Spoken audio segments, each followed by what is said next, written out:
It is called the Full HD High Definition 1080p Video Camcorder with remote control and 2 batteries. Brand new. It films in 1920 by 1080 and 720p. It's a digital camera as well, so you can take pictures with it. It's a video camera, DIGI, and it's got a CMOS sensor, or so it claims on the box. Let us open this up and see all the cool contents inside.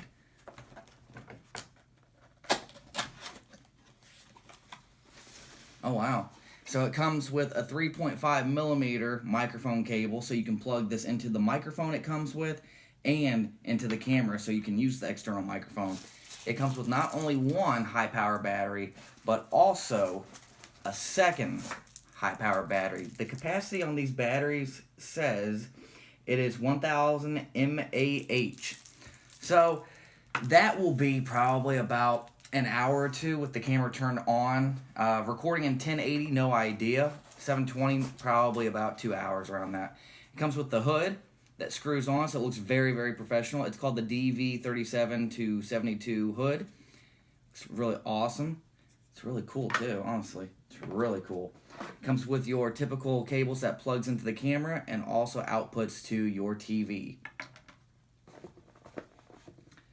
A USB cable for transferring files, and I believe it uses this to charge as well into the charge port. And your charge dock. And what is really cool about this is that the remote is huge. The remote is really huge. It has a menu of mode, arrows, you got picture mode, you can turn the flashlight, it has a built-in light on it, and what batteries it takes. I think it takes the clock little watch batteries, which last a long time. Oh wow, and here's the microphone. Microphone you can screw into a tripod or directly on top of the camera, I assume. It has a plus 20 decibel, which makes everything really loud. It picks up things from about my distance of my iPhone camera that I'm recording with. 0 dB, you don't get a lot of noise. With 20 dB, you get a lot of, and with -10, you get less hiss, but you have to have the microphone closer to pick anything up. And it's got a high and low pass filter. And it also is rechargeable, so you don't need actual batteries to swap out. And wow, the camera comes in a great case. It looks very tiny, probably the size of an iPhone 6s Plus turned on its side. Listen to those ASMR sounds. Oh wow, so it's the size of an old-fashioned Sony Handycam. It's got the hot shoe mount. A lot of cameras, even Sony ones, don't have hot shoe mounts unless you spend $400 or more. It's got a nice zoom switch, zoom in, zoom out. It's got the photo button. It's got the mode button right where you'd expect it to be. It's got a cool little screw-in mount, which a lot of them do not have. Record button. Also has a built-in speaker on the side, so you can hear your audio. And it says it has 24 megapixels, full HD, DIS, which is image stabilization, and digital zoom up to 16 times. Your memory card goes in the very bottom. It's a nice location for it. Battery latch, and you open it up, and it's got the light power, menu, and then the arrow keys.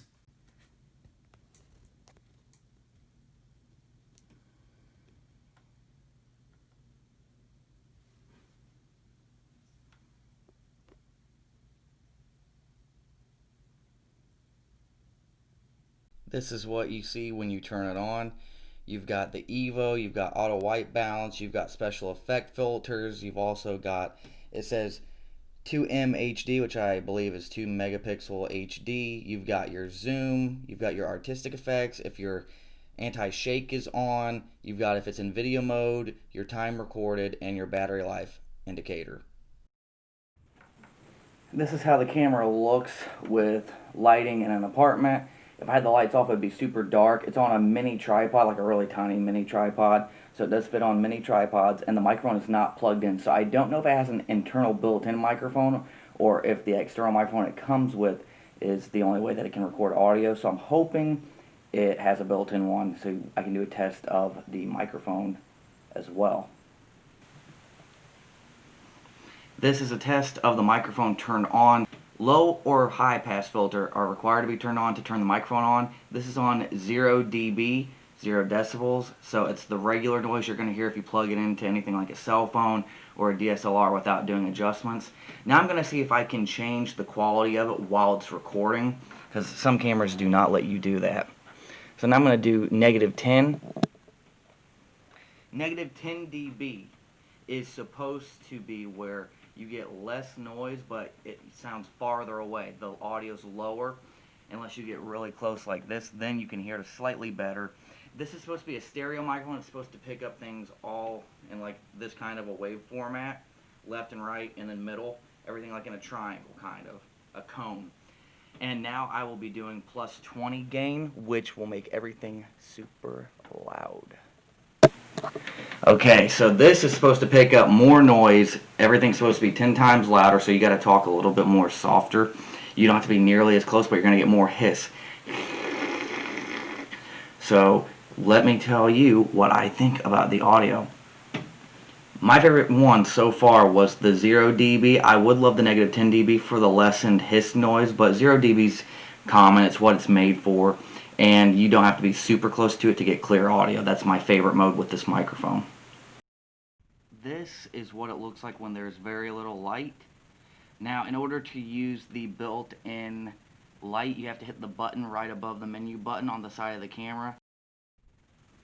This is what it looks like with the light turned on in complete darkness. You might have to switch the camera mode in order to get it to not look choppy or motion blurry like this. I have it on party mode right now. Night mode will make it look a little bit less choppy, but there'll still be some kind of chop there. But that's what the motion looks like. You get that creepy Blair Witch Project kind of quality. In case it didn't record earlier because the camera shut down because I hit the flash button, this is what it looks like in almost complete darkness before you turn the light on.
Zola!